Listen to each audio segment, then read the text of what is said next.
College Success Arizona presents Student Stories. The feature of the following story and interview is Guillermo Cruz. I grew up in Yuma, Arizona. I moved out here once I started college. And where did you graduate from high school? I graduated high school from Cibola in 2012.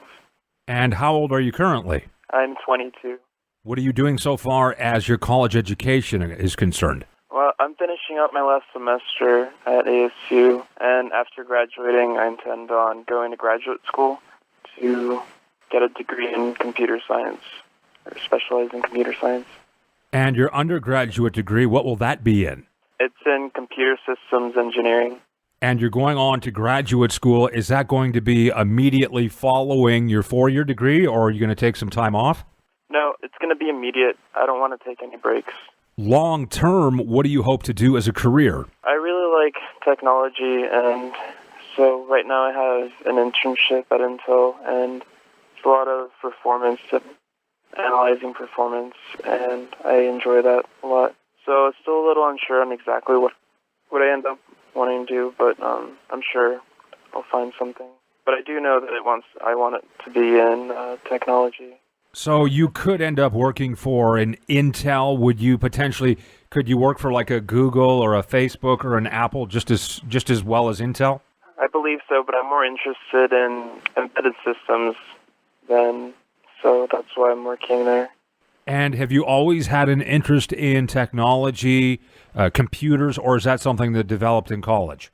It's something that developed in college. I had a friend who sort of exposed me to programming my freshman year. It came easy to me, so I decided to just switch my major and continue in computer science or computer systems.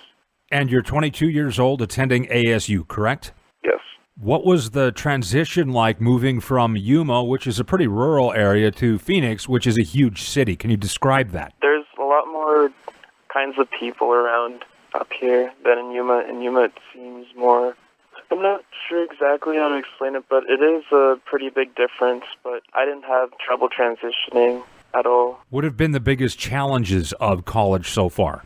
Time management for me, but it's like when I first started, I didn't know how to manage my time well because sometimes I end up having multiple different things to do, especially for school.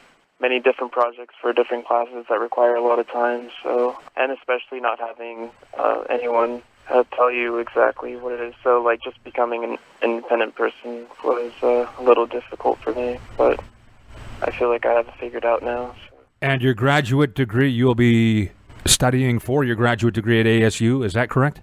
Yes, I'm staying. And you got the scholarship from College Success Arizona, which pays up to $6,000 a year for educational expenses. Can you talk about how that has helped you financially? That has helped so much.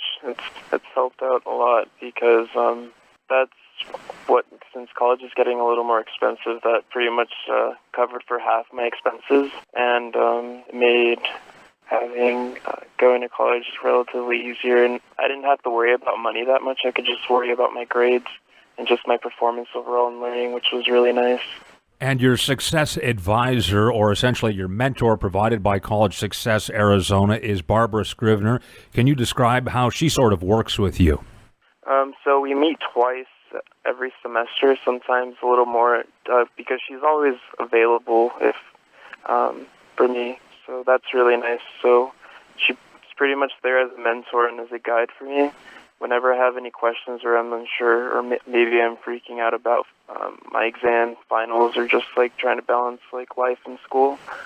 So she's always been there and really helpful and like helps me figure out a plan on how to tackle whatever it is that I'm struggling with at the time.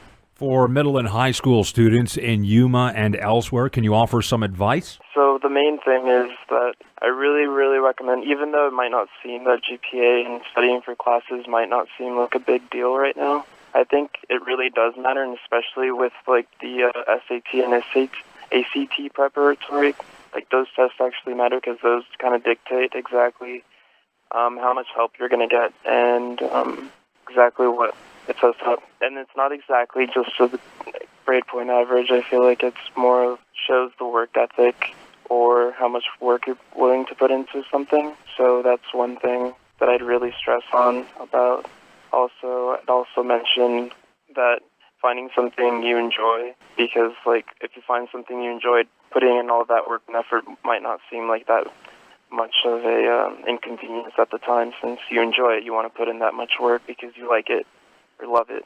Might end up to a point where the work you're doing might not seem like a job, seems like something, or wherever it is that you're working doesn't seem like a job, and you can't believe they're paying you to do this because you'd probably be doing this anyways. And it seems like you've chosen a career where there will always be a high demand and probably a good number of jobs. Is that correct?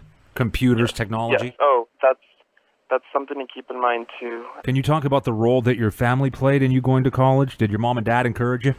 Yes, they did.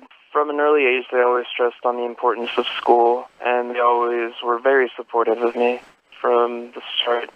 And whenever I started to wander off, whenever my grades would start to drop, they would push me to do better. So my parents played a major role in putting me, not really putting me, but how I got here. So they were probably the best guides I could have. Thank you, Guillermo, for the interview and for working so hard to make a difference in our community.